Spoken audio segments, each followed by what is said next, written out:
본 방송에서 제공하는 투자 정보는 투자 판단에 대한 조언입니다. 방송에서 제공하는 주식의 가치, 가격 상승 및 가격 하락에 대해서는 방송사에서 보장하지 않습니다.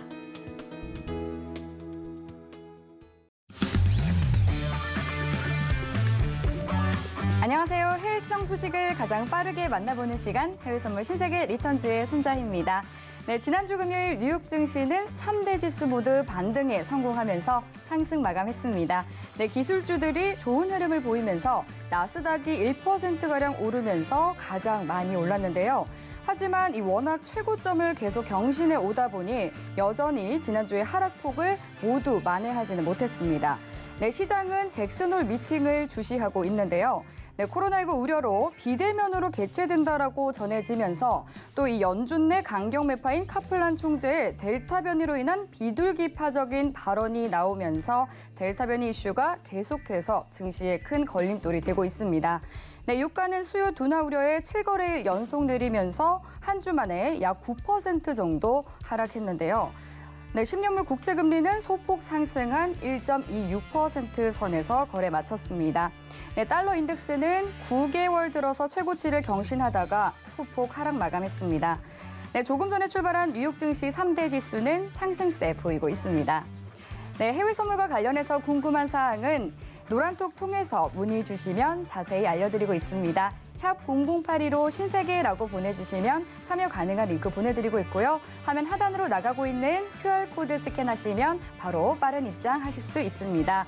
네, 그리고 노란톡으로 보내주신 질문 내용들을 저희가 방송 중에 마스터님과 함께 실시간으로 알아보는 무엇이든 물어보세요 시간을 잠시 후에 만나볼 예정이니까요. 코너가 시작되기 전에 미리미리 질문 많이 해주시기 바라겠습니다. 네, 그럼 해외 선물 신세계 리턴즈 본격적으로 시작해보도록 하겠습니다. 오늘 함께할 마스터는 누구인지 화면 통해서 확인해 보시죠.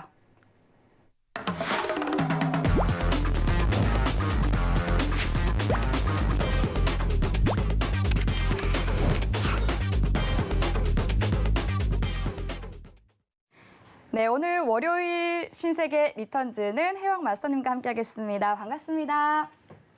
네, 인사 한 말씀 해주시죠. 네, 안녕하세요. 혜영입니다. 이번 주 또 여러분들과 함께 시작을 하게 됐는데 지금 현재 나스닥 선물 지수가 신고점을 좀 갱신한 상황이에요. 네, 이번에는 좀 박스 랠리가 상단으로 좀 치우칠 과정이 가능성이 되는데 요새 이제 저희가 이제 Q&A 좀 진행하면서 가장 시청자분들이 궁금하신 게 그런 것 같아요.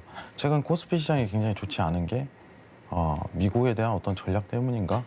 이런 가능성이 계속 나오는 상황인데 제가 이 부분 관련해 갖고 안 그래도 이번 주에 잭슨홀 회의 있다 보니까 어떤 가능성을 좀 기출을 드리고 그리고 이제 유가 관련해 갖고 최근 다시 이제 레벨링이 좀 내려오는 경향이 있죠. 여러분들 지금 집중 포인트가 무엇인지 이번 1시간을 통해서 자세하게 다루도록 하겠습니다. 그 노란톡 들어오셔서 여러분들 질문 있으시면 미리 올려주셔야 돼요. 네, 미리 올려주셔야지 저희가 체크 들어간 다음에 저희가 이제 답변을 드리니까 실시간으로 답변 드리도록 하겠습니다. 항상 궁금한 거 있으면 물어보세요. 잘 부탁드립니다. 네, 오늘 말씀도 굉장히 기대가 되는데요. 또 이번 주에 또 잭슨홀 회의가 있죠. 이 잭슨홀 회의에 대해서도 잠시 후에 설명해 주신다고 하니까 꼼꼼히 살펴보도록 하겠습니다. 네, 지금 현재 시각 10시 59분 지나고 있습니다. 먼저 오늘의 이슈부터 체크해 보시죠. 네, 나스닥은 캐플런 여는 총재의 의견 조정 가능성 발언에 증시가 안도했습니다. 골드는 안전자산 선호 현상에 반등에 성공했습니다. 오일은 5월 이후 최저치를 기록하면서 200일 이동평균선을 터치하며 65에서 66달러 선 저항 가능성이 높아졌습니다. 유로 FX는 조기 테이퍼링 우려 완화에 달러 강세가 주춤했습니다. 네, 나스닥부터 유로 FX까지 오늘의 주요 이슈 체크해 봤습니다. 네, 그럼 이번에는 나스닥과 관련한 외신 확인해 보도록 하겠습니다. 오늘 가져온 외신 기사 제목부터 말씀드리면요.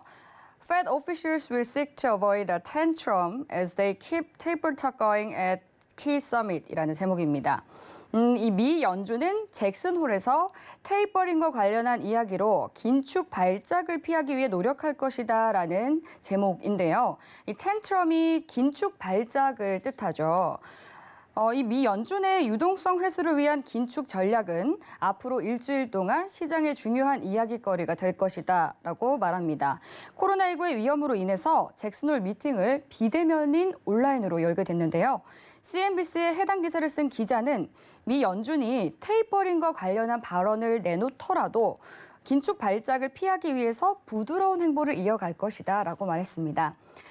중요한 문제는 제롬 퍼월 미 연준 의장이 연설을 통해서 연준이 채권 매입을 완화하는 방법과 또 이를 수용할 준비가 되어 있는지에 대한 자세한 내용을 제공할 것이냐에 대한 여부인데요.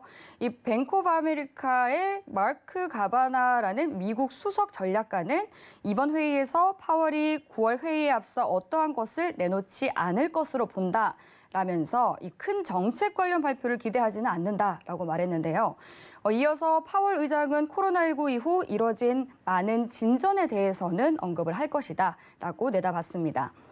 그랜드 손튼의 다이앤 스윙크 수석 경제학자는 파월 의장은 연준이 어떻게 자산 매입을 축소할지에 대한 로드맵을 제시해야 하겠지만 코로나19가 예상보다 심해질 경우에는 예상보다 시기를 늦출 수 있다라고 경고를 하기도 했습니다.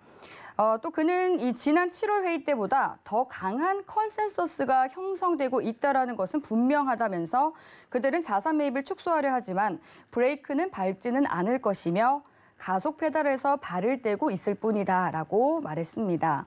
그리고 이와 함께 연준은 텐트럼이 나타나는 것과 또 금융시장이 다시 위축되는 것을 피하기 위해서 가능한 한 많은 메시지와 맥락이 전달되기를 바랄 것이다 라고 봤다라는 내용의 기사였습니다.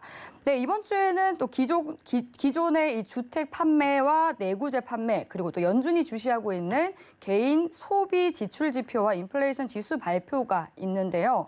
하지만 이 투자자들과 미 연준의 또 매파 성향인 카플란 총재 역시도 델타 변이에 따라서 테이퍼링 시기가 늦춰질 수 있다라는 발언이 계속해서 나오고 있습니다.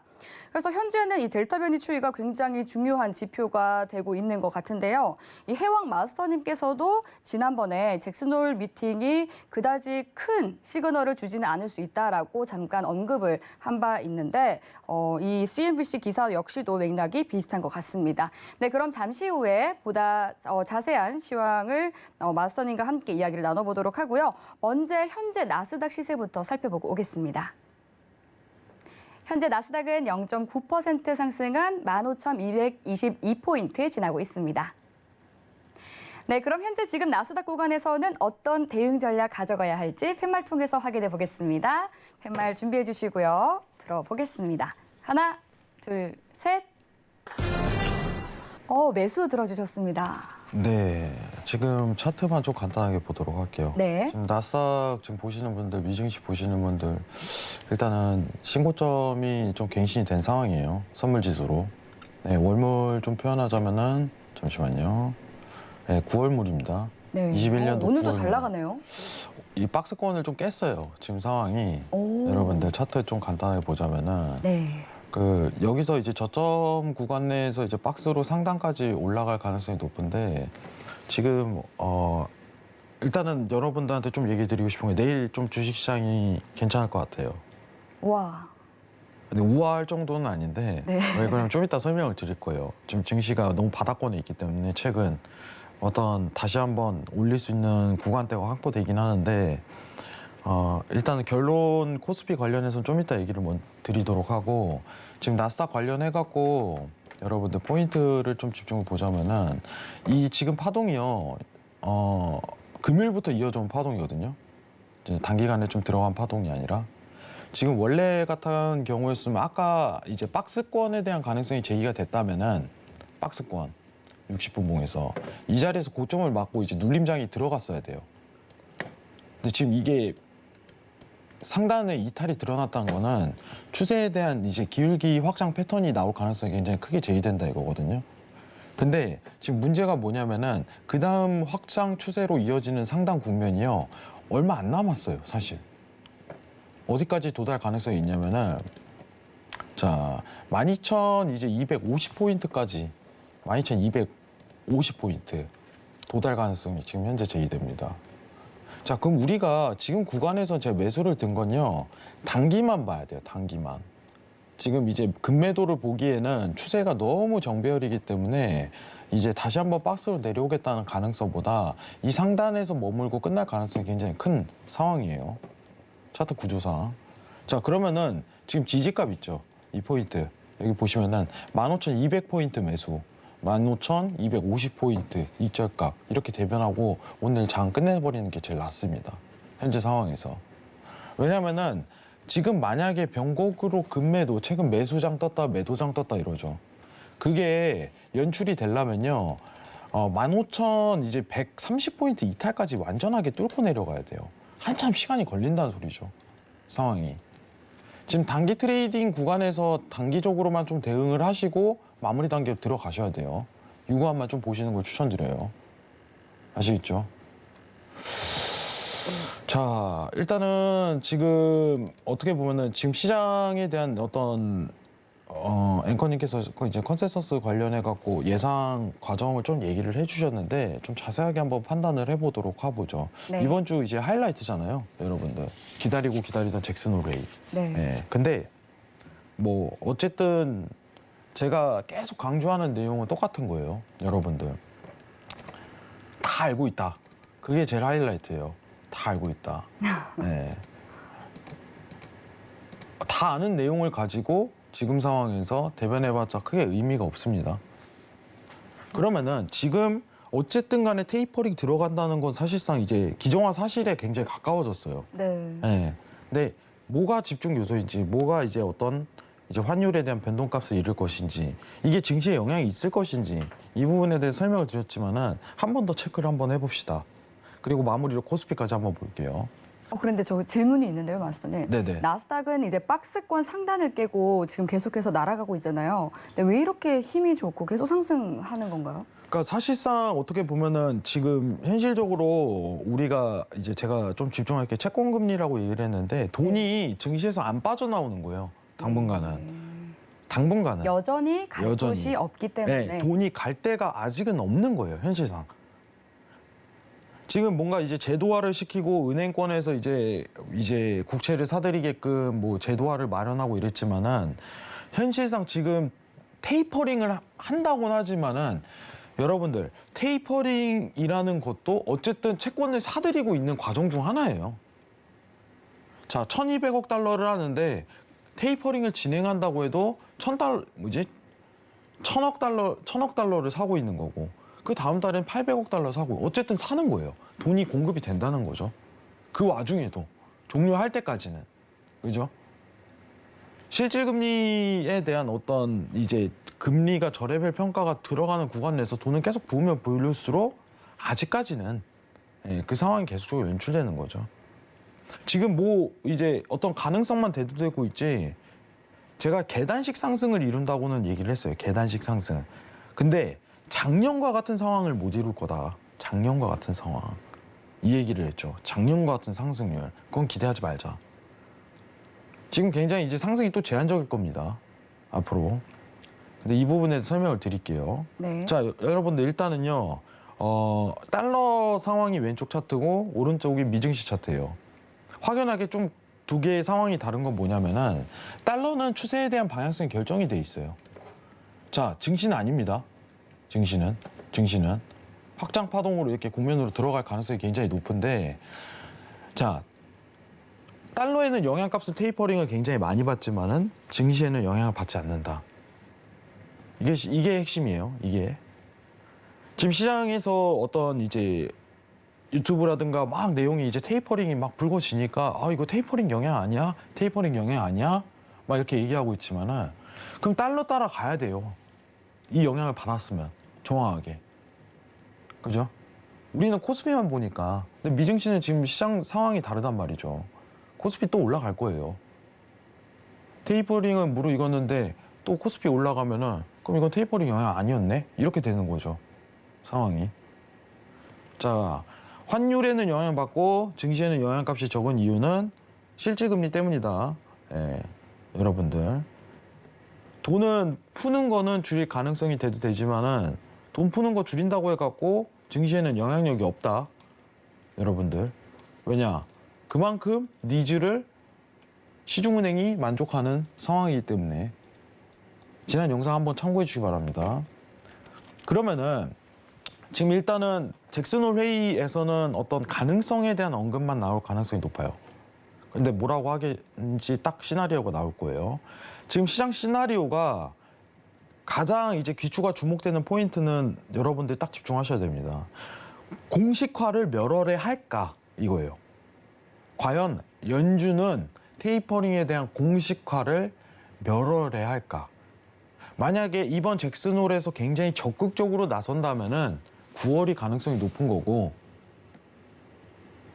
그죠? 공식화입니다. 공식화. FMC 회의가 딱 열릴 때 테이퍼링에 대한 시기를 딱 언급하는 거 공식화라고 해요. 그걸 언제 할까? 여기에 귀추가 주목되는 거예요. 자, 9월에 하면은 이제 어떻게 되겠어요? 11월, 12월에 테이퍼링을 진행할 가능성이 높아지는 거고, 12월에. 그죠? 11월에 공식화를 하면은 내년으로 할 가능성이 굉장히 높은 거죠. 상반기 때. 언제 하냐에 집중이 돼 있는 거예요. 그러면은 파월이 이번 주 목요일, 금요일이죠. 목금토 이렇게 26일부터 29일까지 예정이 돼 있는데 이거를 얘기를 비대면으로 해서 27일 하루 한다고 하더라고요. 아, 그러면은 27일 날 그 가능성에서 제기할 거예요. 공격적인 반응을 딱 드러내겠다면은 야, 이거 9월에 공식화 하겠는데? 이거고. 만약에 또 이제 한 발 물러서서 고용이 굉장히 좋게 나오긴 했는데 좀 보고 있어. 지켜봐야 될 것 같아, 그냥. 이렇게 나온다면은 좀 딜레이가 되는 거예요, 상황이. 근데 이러한 대응이 어떤 증시 상황값에 영향을 미치냐? 저는 안 본다고 봐요.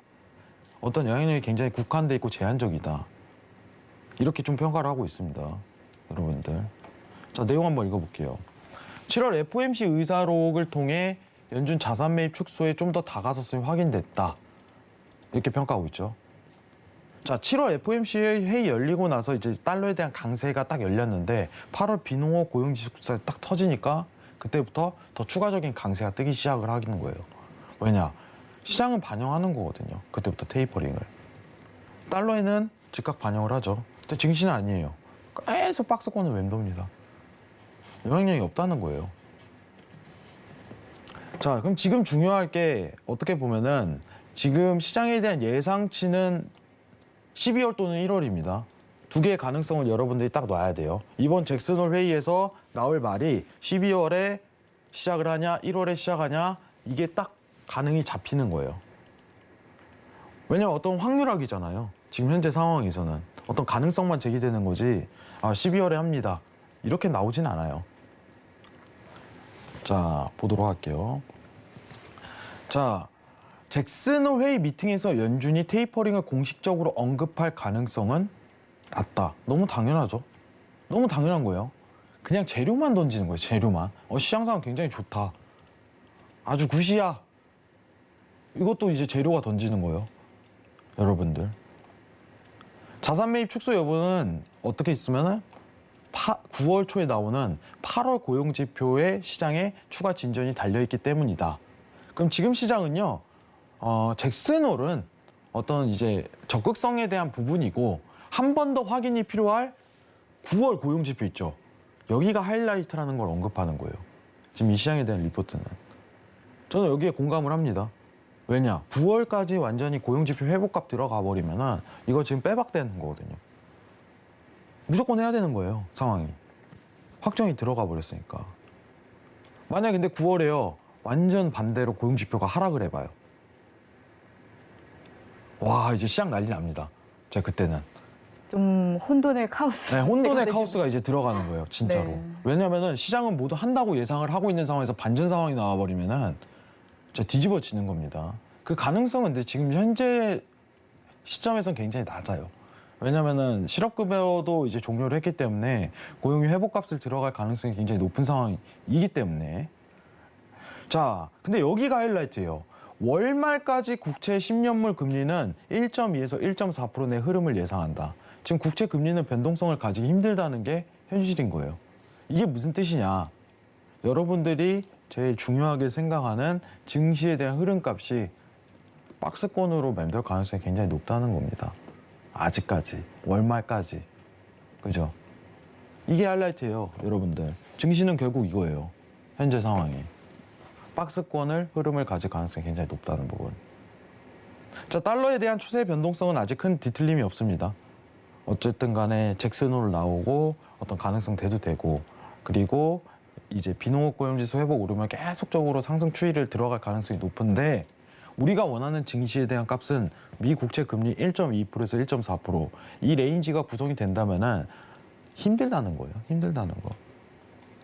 지금 증시 상황이 앞으로 박스권 내에서 계속적으로 돌출될 가능성이 굉장히 높다. 이렇게 판단하시는 게 좋아요. 아시겠죠?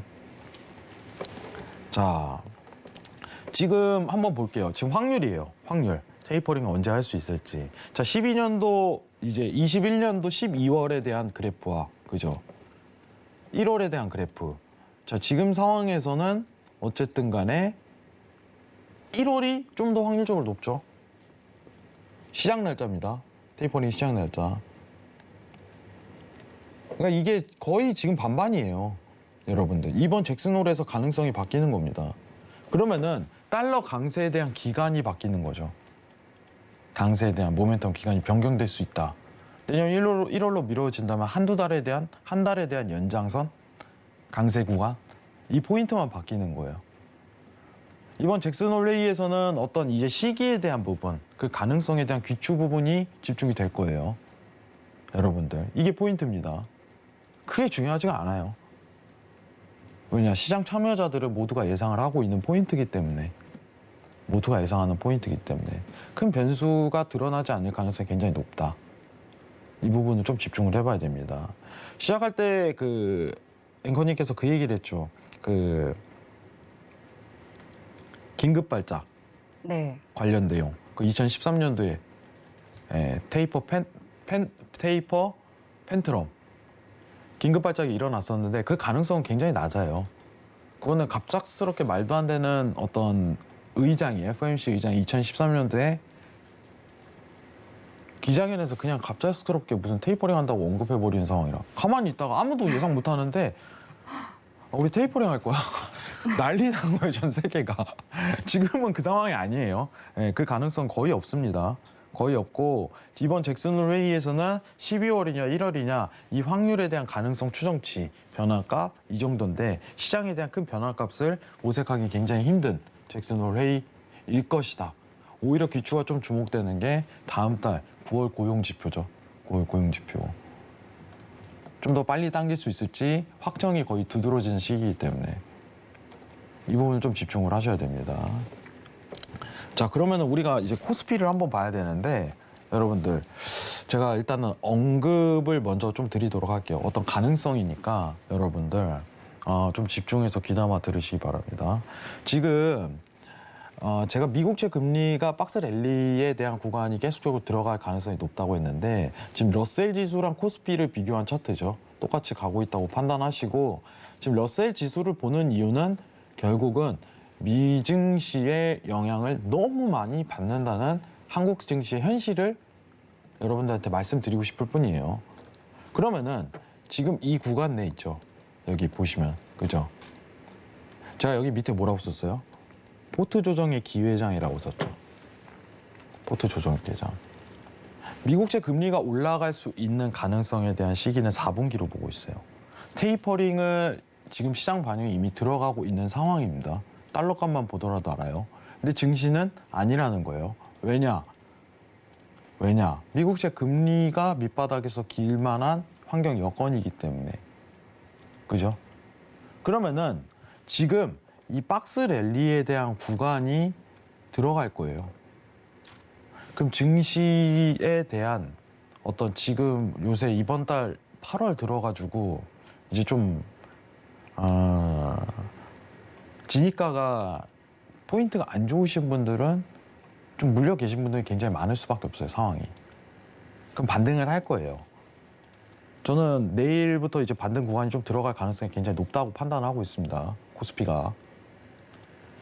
왜냐면 박스에서 저점 레벨링이기 때문에. 그러면 이게 무슨 뜻이냐? 상단 레벨링 들어갔을 때 전체적인 어떤 섹터별 포인트 자체가 상단 구간으로 많이 끌어올려져요, 상황이. 그러면은 이제 비중 조절이 확실하게 줄여야 되는 시기라고 제가 분명하게 언급 드릴게요. 아시겠죠? 이 구간 갔다가 상단 돌파 들어갈 수 있어요. 그래도 상승 제한적이에요. 그러다가 4분기에 하락 조정이 다소 들어가게 된다면은 박스권 이탈과 동시에 그때는 좀 포인트 조정이 못 들어가는 시기가 고려돼요. 상황 고려 많이 하셔야 됩니다, 여러분들. 여러분들이 기대하는 게 제가 지난주에 얘기 드렸어요. 이거 기대하시잖아요. 그죠? 유동성에 의한 시장. 이거를 기대하시잖아요. 그죠? 이거는 기대값에 여러분들한테 못 미칠 가능성이 높아요. 2008년에 리먼 사태가 겪고 나서 이런 유동시장이 똑같이 열렸습니다. 자, 잠깐 화면 좀 내리도록 할게요. 네. 네. 그런데 마스터님, 저 질문이 하나 있는데요. 네. 테이퍼링 자체는 이제 예상이 되는 이슈로 이제 상수가 되었잖아요. 네네. 그런데 이 델타 변이는 어떻게 진행이 될지 모르기 때문에 시장도 또 연준도 좀 주요 변수로 보고 있는 것 같은데, 마스터님께서 이 델타 변이에 대해서는 좀 어떻게 보시나요? 델타 변이를 사실 이제 고려한다고 언급은 하죠. 네. 페드에서. 네. 근데 이 출구 전략은 막을 수가 없죠. 이거 갑작스럽게 출구 전략에 대해서 변화값을 모색해봐요. 델타 변이 확산됐다고 해갖고. 자, 유럽 한번 예시로 보면은, 유럽 지금 지난주에 우리 손흥민 선수 축구하는 거 보셨죠? 봤는데 다 마스크 안 껴요. 영국은 지금. 네. 델타 변이고 그거 간에 지금 경제가 더 중요한 거예요. 그렇죠. 관중석도 꽉 찼더라고요. 뭐 한다고 자유의 날을 확정을 해가지고 예. 개방을 했겠어요. 그냥 우리는 코로나랑 이제 공존을 하겠다. 말이 안 되는 현상이잖아요. 그럼 근데 이게 지금 유럽이랑 또 미국이랑 이 시장 분위기나 뭐 이 분위기 자체가 굉장히 다른 것 같아요. 코로나를 대하는. 그치만 또 다르다고는 얘기하지만은 네. 다르다고 얘기는 하지만은 이제 또 어떻게 보면 델타 변이 여기서 지금 또 이제 유동성을 더 부을 수는 없는 상황이거든요. 그렇죠. 미국 입장도. 네. 그럼 똑같은 방향을 가겠죠. 자, 일단은 차트부터 다시 집중하도록 하겠습니다. 네. 지금 보시면은 주봉인데 여러분들 그 2008년에 유동성에 의한 시장이 끌려왔었죠. 여러분들 여기 보이시죠? 네. 유동성에 의한 장입니다. 이게 돈을 부었기 때문에 증시가 다시 한번 상단 레벨링으로 올라갈 수 있었던 구간이었어요. 네. 근데 이 구간에서 조정 안 올까요? 여러분들? 이제 어떻게 보면은 상승 레벨링에 대한 대비 3분의 1 값이 조정이 와버려요. 연출이. 그죠? 최소 포인트예요. 최소 포인트 3분의 1 조정이 와버려요. 테이퍼링을 하게 된다면요. 그러니까 테이퍼링을 한다기보다는 네. 시장에 대한 조정인 거죠. 그거는 이제 시장 환경이라든가 어떤 매크로에 따라 어떤 환경이 부여되는지에 따라 시장 조정이 다른 거예요. 매크로에 따라. 네. 매크로가 굉장히 중요합니다. 시장이 조정을 줘야 되는데 어떤 분위기가 조정을 주는지가 여부가 제일 중요한 거예요. 근데 다만 이건 아셔야 돼요. 이 유동성이 계속 가냐? 그건 아니라는 거예요. 이 유동성에 의한 상승장이요. 이 다음 갑니까? 제한적이라는 거예요. 근데 여러분들은 지금 기대하는 게 이거잖아요. 그죠? 이런 수익에 대한 내가 이제 한번 발을 담글 수 있는 주식에 대한 지금은 아니라는 거예요. 작년에 뭐 했냐? 이런 말을 언급하는 거죠. 제가 작년에 서경 나와서 3월에도 그렇고 9월에도 그렇고 6월에 그래서 증시 신고점 갱신 계속 할 거니까 걱정하지 마세요. 올해 초까지도 그랬어요. 기억하실 거예요. 계속 시청하신 분들은. 올해 초에도. 그거는 왜 그러냐? 지금 연준의 기조가 안 바뀌기 때문에. 지금은 시장이 완전 달라지는 겁니다. 그죠? 지금 뭐냐? 실질 금리가 마이너스 구간에서 탈출하는 구간이기 때문에 그러면은 국채 금리가 다시 한 번 더, 그죠? 국채 금리가 반등하는 어떻게 보면 4분기 포인트에 이게 한번 조정이 이렇게 세게 내려올 수 있다는 거죠. 그러면은 지금 상황이 만약 박스권을 올라간다면은 포트에 대한 조정 기회 구간이라는 거예요, 저는. 포트에 대한 조정 기회 구간. 그죠? 제가 한 달 전에 분명하게 얘기했던 거는 포트 조정하세요. 이거 더 이상 힘들어요 라는 얘기를 언급을 많이 했어요. 포트 조정하세요. 포트가 뭐냐, 포트폴리오예요. 비중을 좀 낮추라는 겁니다. 제가 하지 말라는 소리는 못 하겠어요. 예, 비중을 낮추라는 겁니다. 최소한에 대한 레버리지로. 그럼 지금은 탈출에 대한 구간에 굉장히 가까운 거죠, 상황이. 여러분들. 박스권이에요, 박스권. 들어갈 겁니다. 기회는 몇 번 안 줘요. 아시겠죠? 작년과 같은 유동성에 의한 시장 기대하지 말라. 왜냐? 2008년에도 똑같이 드러나는 겁니다. 이후 장세가 어떻게 드러났어요? 여러분들? 보이시죠? 여러분들 기대하던 몇 년간의 트레이딩 앞으로 뭐 이렇게 나올까요? 이런 만족감 있는 장이 나올까요? 이후에? 나올까요? 가능성이 굉장히 낮다는 거예요. 여러분들. 우린 이거 기대하잖아. 여러분들. 왼쪽과 같은 거. 이런 기대값을 가지고 하는데, 활동을 펼치는데, 주식을 하는데 상단에서 괜히 물리지 말라는 겁니다. 포트 비중 조절하시고 하단 레벨링 체크 들어간 다음에 그때 이제 다시 비중을 늘리는 그런 상황 연출을 해야 돼요. 아직은 아니에요. 아직은. 4분기에 미국 인프라에서 국채 발행량을 늘려버린다면은 그때 이제 증시 조정에 대한 포인트, 매크로 환경이 좀 조성이 돼요. 저는 그게 가능성이 제일 높다고 생각을 합니다. 현재로서는. 자, 유가를 못했네요. 아, 이거 어떡하지? 내일 해야 될 것 같은데 유가를 오늘 요청이 들어와갖고 유가 간단하게 얘기할게요. 짧게만 딱 1분만 주실 수 얘기할게요. 있으실까요? 네, 유가가 지금 여러분들 차트 보면서 좀 얘기를 하겠습니다. 7일 연속 하락했다가 살짝 반등을 네, 지금 유가 포인트를 제가 좀 알려드릴게요. 아, 네. 네, 어떤 포인트냐면요. 네. 지금 하방 레벨링 들어가는데 여러분들 지금 시황 앞둔 거 뭐 있나 생각해 볼게요. 네. 9월 1일에 오펙 회의 있어요. 네. 이거 보류하면 매수 보세요. 아, 네, 확정되면 보류 가능성이 있어요. 중요한 말씀 네, 주셨네요. 이 부분은 내일 좀 더 자세하게 얘기를 드릴 건데 지금 포인트 매수 아직 보지 마시고 9월 초에 나오는 얼마 안 남았어요. 일주일 정도 남았으니까 9월 초에 오펙 회의 열리는데 증상 관련해 갖고 보류하잖아요. 그때 매수 보세요. 그 가능성 높아요. 아시겠죠? 내일 자세한 자료랑 같이 제가 첨부해 갖고 또 한 번 더 설명드리겠습니다. 자, 이상 마치겠습니다. 네, 정말 이번 주에 핫 이슈인 또 잭슨홀 회의에 대해서 꼼꼼히 짚어주셨습니다.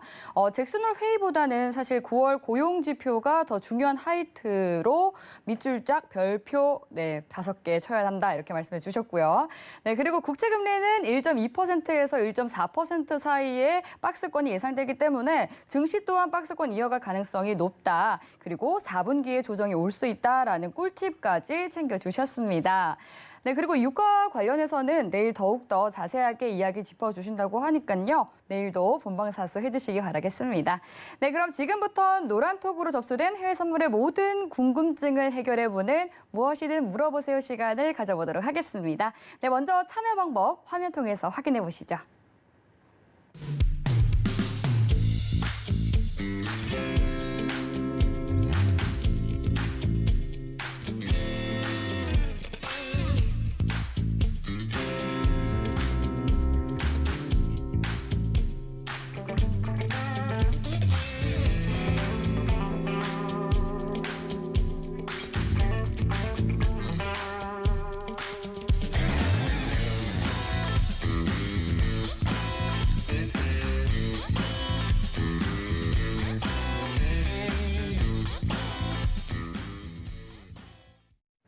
네, 먼저 첫 번째 질문부터 만나보도록 하겠습니다.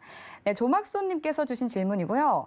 테이퍼링 시기가 늦춰지면 원화가 다시 강세가 될 수도 있을까요? 이렇게 질문 주셨거든요, 마스터님. 아니요. 강세는 안 돼요. 늦춰진다고 해서 그게 아니라 좀 더 시간이 이제 약세에 대한 구간이 좀 이제 늘어날 뿐인 거예요. 지금 상황이. 그러면은 이 기간 모멘텀만 좀 바뀔 뿐이지 늦춰진다고 해서 큰 변동가 없습니다. 자, 이거 지금 원달러 관련해서 좀 보도록 할게요. 네. 아, 요새 원달러 너무 많이 질문하시는 것 같아요. 네. 많이 궁금해하시는 것 왜냐면 같아요. 원달러 관련해서 지금 네. 이제 얘기가 계속 나오니까 왜 이제 국내 언론사라든가 네. 근데 이거를 기사가 굉장히 많이 이거를 쏟아지더라고요. 제 생각은 그래요. 이거를 코스피에 입혀버리니까 신경을 쓸 수밖에 없거든요. 근데 저는 잘못된 반영이라고 생각을 해요. 어쨌든 이 모멘텀에 대한 구간이 있죠. 이 모멘텀에 대한 구간 이것만 변경값을 가리지 이거에 대한 어떤 추세 변동은 좀 이루기 힘듭니다. 그렇다고 해갖고 원달러가 막 엄청 초강세를 띠고 이럴 만한 장은 아니에요. 이 박스권 모멘텀을 깨긴 힘들어요, 여러분들. 저는 개인적으로 이렇게 생각을 할게요. 한국은행에 대한 어떤 통화 정책에 대한 상황은요, 누구보다 발 빠르고 누구보다 현명하다고 생각해요. 정말요. 지금 어떻게 보면은 이제 우리나라가 이제 팬데믹에 대한 상황 대처가 저는 굉장히 나이스한 대처를 계속 펼쳤다고 생각을 합니다. 저도 굉장히 답답해요, 사실. 네. 맥주 한 잔 딱 국민들 하고 다 이러고 싶은데 그게 너무 안 되는 답답하실 거죠, 상황이. 거예요. 예. 네. 근데 한국은행에 대한 행보라든가 지금 어떻게 보면은 우리 대처 상황은요, 굉장히 현명하고 굉장히 빠른 상황을 대처를 잘하고 있어요. 이번에 금리 인상 구조에 대한 계획은요, 정말 나이스한 판단이에요. 가계부채요. 여러분들, 금리가 저금리로 계속 레벨링을 유지하는 시장 모멘텀은요, 디플레이션을 유발하고 시장에 대한 악화를 계속적으로 유지할 수밖에 없어요. 탈출하는 거는 기회예요. 출구 전략이라는 거. 탈출할 때 제대로 해줘야 돼요. 못하면은 영영 못 나와요. 한국은, 우리나라는 발빠른 선제적인 진입을 하는 거예요. 미국 따라서. 굉장히 나이스한 판단입니다. 근데 환율에 대한 변동값은요, 크게 이 상황에서 이 박스죠. 여기서 크게 어떤 방향성을 바꾸긴 힘들어요, 현실적으로. 지금 이 주황색 포인트 보이시죠? 주봉 10년간의 어떤 박스 랠리인데 이 구간을 깨긴 힘들어요. 지금 이 구간 내에서 그냥 단순히 상승 레벨인데 이것 때문에 코스피가 떨어졌다, 뭐 했다? 저는 아니라고 봅니다. 정확히 얘기해 드릴게요. 아닙니다. 제가 그래서 러셀 지수 보여드린 거예요. 이상입니다. 그냥 뭐 언론사라든지 뭐 그런 증권사에서 좀 명분을 찾고 싶은 건가요? 아, 저는 그래요. 그 매일 저도 외신을 체크를 하는데 네. 이제 저는 팩트적인 부분만 좀 체크를 하고요. 그 외신에 대한 어떤 주관적인 입장을 담은 그런 거는 체크를 안 해요. 네. 뭐라도 끼워 맞춰야 되거든요. 네. 증시가 떨어졌으면은 이것 때문에 떨어졌다, 이것 때문에 떨어졌다라고서 끼워 맞춰야 되는데 그쵸. 그게 오히려 어떻게 보면 시청자분들에게 혼란을 좀 야기할 가능성이 굉장히 높아요. 네, 주관적인 해석일 수 있으니까 네. 그런 부분에 대해서는 좀 조심하시면 좋을 것 같습니다. 네, 그럼 이어서 바로 다음 질문으로 넘어가 볼게요. 부자들상님께서 주신 질문이고요. 2013년부터 2015년까지 한국 금리가 높았어도 미장과는 달리 박스권이 이어졌었는데 이거는 테이퍼링에 따른 이머징 시장 탈출 때문이었을까요? 그럼 이번에도 한국 금리 2번 올려도 미장과 디커플링 나올까요? 라고 질문 주셨어요. 굉장히 경제에 대해서 좀 지식이 있으신 분인 것 같습니다. 제가 사실 여러분들 이런 거 질문하면요, 네. 정말 이거 설명을 어떻게 해야 될지 생각을 많이 해요. 이게 왜냐면 생방이기 때문에 그렇죠. 바로 해야 되는데 네. 이게 굉장히 중요한 요소인데 예. 제가 재밌는 거 하나 보여드릴게요. 네, 궁금합니다. 질문이 정말 이거는 그렇죠. 네. 질문이 정말 제가 분명히 얘기 드렸잖아요. 수준이- 사전에 1시간 전이라도 올려주시면 정말 네, 여러분 부자대상님 부탁드리겠습니다. 누구신지 아는데 다음부터 좀 그렇게 해주세요. 제가 네. 이거 설명을 드릴게요. 예. 네, 마스터님께서 좀 더 이제 좀 자료라든지 이런 거를 보완하시려고 그러신 거잖아요. 그죠. 제가 몰라서 그러는 게 아니에요. 네, 설명을 더 보완하려고 그런 편하게 건데. 해주시려다가 보니까 지금 열심히 자료 찾고 계십니다. 설명을 이제 쉽게 시청자분들께 해주셔야 하다 보니까 나스닥 차트 한번 볼게요. 지금 네. 이제 커플링과 디커플링에 대한 의미 해석은 굉장히 좋은 해석이에요. 네, 근데 저도 근데- 궁금하더라고요. 근데 제일 심한 디커플링에 대한 차이가 언제냐면은 네, 이 부분을 한번 보셨으면 좋겠어요. 2017년도부터 이제 2018년도부터 여기부터예요. 이 구간. 자, 코스피 한번 보도록 할게요. 여기서 비교로 좀 입혀보죠. 한번. 잠시만요. 2017년에서 2018년 구간. 네. 비교 차트를 한번 입혀볼게요. 네, 이때가 제일 심했는데 금리에 대한 어떤 단편적인 구간 밑에 차트가 이제 코스피 차트고 밑에 차트가 이제 코스피 차트예요. 네. 그 위에 차트가 이제 미증시 레벨링인데 네. 자, 보시면 아시다시피 잠시만요. 이때 구간이 디커플링의 하이라이트예요. 지금 제가 겹치기 지금 바로 생방으로 하는 거라 조금 무리가 있는데 잠시만요. 이때가 하이라이트예요. 이때가 미중무역 직전이거든요. 이때가 디커플링의 하이라이트예요. 이게 왜 디커플링에 대한 하이라이트가 이때 왜 드러났냐? 전반적으로 모멘텀은 일치해요. 네. 사실 이전에는. 근데 이때 디커플링의 하이라이트가 나오는데 이게 미국하고 이제 한국하고 금리 역전 현상이 드러났던 때예요. 뭐냐? 미국이 금리 인상을 하고 있는데 미국이 오히려 더 금리 인상을 하는 시즌이었어요. 여러분 이거 차트 기억하시기 바랍니다. 이때 미국이 한국보다 금리가 높아지면요.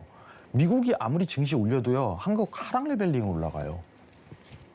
이때가 디커플링의 하이라이트가 된다고 설명할 수 있을 것 같아요. 저는 오히려. 보이시죠?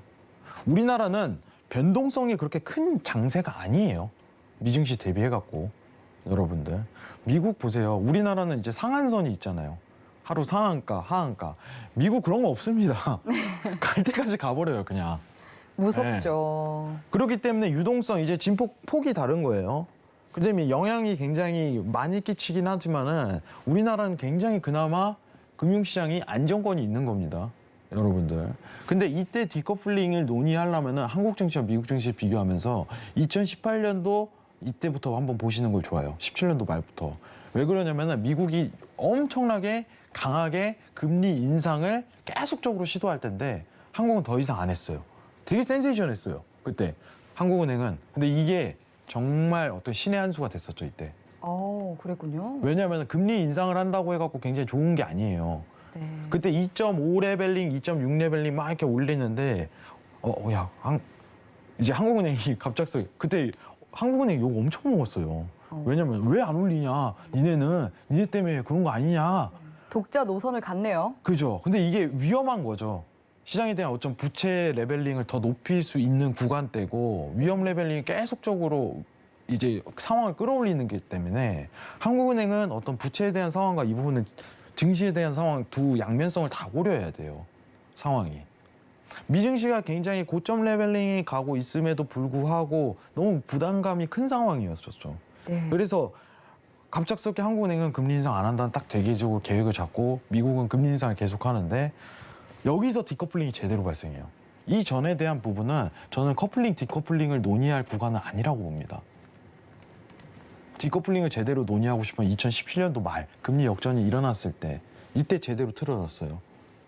이 중점으로 커플링, 디커플링을 좀 보셨으면 좋겠어요. 한 번 더 체크해 보시고 보시는 거를 그 부자대상님 한번 이 전후 기반을 보신 다음에 이제 두 통화 정책을 보신 다음에 보시는 거를 제일 추천드릴게요. 결국은 제가 얘기하는 게 뭐냐면은 지금 한국이 미국보다 선제적으로 금리 인상한다고 계획을 잡는 게 저레벨링 구간이기 때문에 금리가 그게 가능한 거예요. 지금 만약에 미국이 2.5%인데 한국은행이 선제적으로 2.5% 더 높일 수 있는 금리 인상 방안을 발표할까요? 그러니까 이거는 발빠르게 저레벨링 금리 구간이기 때문에 대응할 수가 있는 거예요. 한국은행이. 어떻게 보면 너무 당연한 판단이죠. 이때는 굉장히 높은 금리 수준이었습니다. 기준금리가. 근데 여기서 역전이 딱 펼쳐지면서 한국 증시는 내려가고 미국 증시는 올라가는 이 상황이 펼쳐졌었어요. 네. 이때 제가 얘기를 했을 거예요. 2018년도에. 기록이 남아있는지 모르겠는데 네. 뭐라고 말씀하셨어요? 뭐 증시 한국 증시 못 올린다고. 아, 이것 때문에. 네. 근데 지금은 오히려 한국이 미국보다 금리가 높다는 거는 미 증시를 잘 따라갈 수 있는 매크로 환경이 좀 조성이 된다. 이것만 딱 기준 잡으시면 돼요. 아시겠죠? 자, 이상입니다. 네, 2017년 말에서 2018년도가 미장과 국장이 디커플링을 심할 때였으니까 그때를 참고하면 좋다 이렇게 말씀해 주셨고요. 지금 현재는 이제 한국과 그리고 미국이 좀 비슷한 정책을 가지고 가기 때문에 이렇게 큰 디커플링은 일어나지 않을 거라고 보시는 거죠? 그렇죠. 네. 같은 방향성을 나가기 때문에 네. 미국은 지금 나가기 문 잡고 있고 한국은 지금 나가 있는 상태란 말이에요. 그렇죠. 유럽은 지금 여기서 그냥 구석에 숨어 있고 네. 네, 그렇기 때문에 같은 방향성을 딱 나가는 거기 때문에 지금 어떤 시장에 대한 매크로 환경이 미국을 잘 따라갈 수 있는 조건에 해당이 되는 거죠. 더더욱 네네. 더더욱 이렇게 되는 겁니다. 이상입니다. 네. 네. 그리고 바로 이어서 다음 질문 만나보겠습니다. 후후님께서 주신 질문이고요. 테이퍼링 실시 계획에 따라서 달러 강세가 있을 것 같은데요. 지금도 아직 테이퍼링 시작도 안 했는데 오르는 상황이고 어디까지 올라갈까요? 그리고 환율 흐름이 국내 증시와 함께 움직일지도 궁금합니다. 라고 질문 주셨네요. 일단은 국내 증시에 대한 부분성은 영향 요소가 굉장히 적다. 이 부분이 포인트고, 제가 일단은 보고 있는 포인트가 이제 상당한 레벨링이죠. 상당 레벨링이 어디까지 좀 보고 있냐. 선물 지수로 볼게요. 네. 잠시만요. 일단 국내 증시에는 영향이 적을 것이다라고 일단은 답변을 주셨고요. 네. 제가 여기까지 좀 가능성이 굉장히 높다고 얘기를 드렸는데, 네. 저 여러분들 그런 거 좋아하잖아요. 딱 이제 어디까지 가요. 네. 이게 제일 어렵고도 제일 간단하고 어려운 질문인데 어디까지 가요? 딱 이거예요. 97달러까지. 신의 영역 아닌가요? 97달러. 여러분들 좋아하시는 대답 드릴게요. 97달러. 우와. 97달러. 97달러. 딱 12월까지 가기 딱 좋은 자리고 네. 97달러. 딱 이렇게만 보도록 할게요. 아시겠죠? 그리고 증시 영향 요소는 굉장히 적습니다. 증시 영향 요소는 굉장히 적어요. 증시가 어떻게 보면 시기상 증시가 지금 떨어졌다면 이거 무조건 테이퍼링 때문이야 이랬겠죠. 안 그래요? 근데 세부적으로 펼쳐보면요. 테이퍼링은 지금 이미 반영이 들어가고 있는 거고, 그럼 증시에 왜 반영이 안 돼요? 여러분들. 오늘 나스닥 신고점 갱신했잖아요. 반박 요소가 나오는 거예요. 안 그래요? 자, 그러면은 제일 궁금한 게 원래 시작할 때 질문이 그거였잖아요. 테이퍼링이 증시에 영향을 미칠까요? 저는 안 미친다고 봅니다. 오히려 국채에 대한 발행을 늘리는 미국 바이든 정부의 행보가 증시의 영향 요소에 너무 끼칠 가능성이 높다. 이렇게 얘기를 먼저 드려요. 아시겠죠? 그럼 지금 국내 코스피는 다시 한번 얘기지만 조정에 대한 탈출 구간, 다시 한번 상당 올라올 거예요. 탈출 구간에 대한 기간이다. 그죠? 그럼 포트에 대한 조정, 비율 조정을 좀 시도해보자. 이게 어떻게 보면 지금 제일 중요한 숙제가 아닐까. 저는 이렇게 생각을 합니다. 왜 여러분들 기대감만큼 니즈를 충족 못할 가능성이 굉장히 높은 시장 환경이 조성될 거니까. 재밌죠? 여기 경제가. 네, 다 연결돼 있고 정말 유기적이고 정말 생명체 같아요. 그죠? 이게 간접적으로 다 연결이 돼 있는 것 같아요. 근데 뭐가 지금 제일 중요한 요소인가? 네. 뭐가 제일 중요하게 영향을 끼치냐? 이게 하이라이트거든요. 그러니까요. 지금은 단순해요. 간단하게 이제 한 문장으로 얘기를 하자면 네. 유동성으로 끌어올린 장, 유동성으로 마감한다. 이거예요. 단순히. 유동성으로 끌어올린 장, 유동성으로 마감한다. 네, 우리 동성 씨가 뭐길래 유동성. 정말 이거는 정말 이건 생방 중에 할 수 없는 죄송합니다. 그런 거를 좀 꺼내가지고. 네, 여기서 그럼 정리하고 네네. 속 다음 시원하게 질문 한번 보죠. 97달러라고 짚어주셨고요. 국내 증시에는 영향이 적을 것이다 라고 말해주셨습니다. 바로 다음 질문 넘어가 볼게요. 마지막 질문이 되겠네요. 스탁 리치님께서 주신 질문이고, 테이퍼링을 하면 자금 공급을 일시에 스톱하는 것이 아니라 공급액을 점차적으로 줄이는 건지요. 그렇다면 언제까지 줄여나가는 것이고 금리 인상은 언제쯤 예상을 하시나요? 네, 일단은 자, 테이퍼링이라는 거는 지금 이제 간단하게 좀 설명을 드리면은 네. 지금 미국에서 1,200억 달러를 한 달에 한 번씩 채권을 매입하고 있어요. 우리나라 이제 130조 가량. 그렇죠. 130조를 채권을 사들이고 있는 거예요.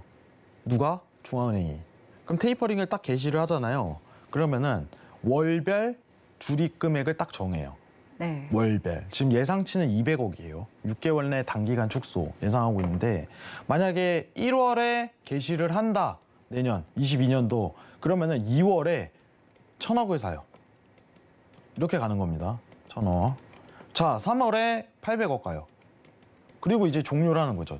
더 이상 이제 안 사게 되는 거예요. 제로에 가면은. 이게 테이퍼링이에요. 네. 이게 테이퍼링. 그리고 금리 인상은 언제쯤 예상하나요? 정확하게 답변드리기가 힘듭니다. 23년도 초로 예상을 하는데 큰 가이드는 23년 초. 왜 그러냐면은 내년 올해 12월이든 내년 1월에 하면 테이퍼링 기간 6개월 잡죠. 테이퍼링 끝나자마자 바로 금리 인상할까요? 절대 못합니다. 한 6개월 이상은 모멘텀 잡아야 돼요. 그러면 22년도 12월 아니면 23년도 1월 이렇게 가능성이 높아요.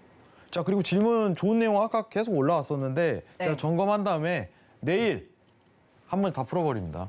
감사합니다. 네. 네. 또 내일 유가, 아까 또 유가에 대해서 보충 설명뿐만 아니라 이 질문 올라와 주신 내용들 관련해서도 한꺼번에 다 풀어주신다고 하니까요. 내일 본방사수 해주시기 바라겠습니다. 참고로 본 방송에서 제공하는 정보는 투자 판단에 대한 조언일 뿐 해당 상품의 가치나 수익률을 보장하지 않습니다. 서울경제TV는 자본시장 통합법을 준수합니다. 1:1 투자 상담과 유사 수신행위 등 모든 불법 사항을 엄중히 금지합니다. 네, 저희는 내일 더욱더 알찬 소식으로 찾아뵙겠습니다. 늦은 시간에도 함께해 주신 여러분 고맙습니다.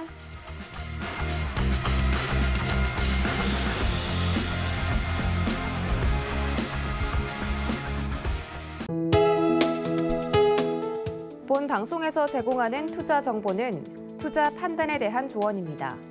방송에서 제공하는 주식의 가치, 가격 상승 및 가격 하락에 대해서는 방송사에서 보장하지 않습니다.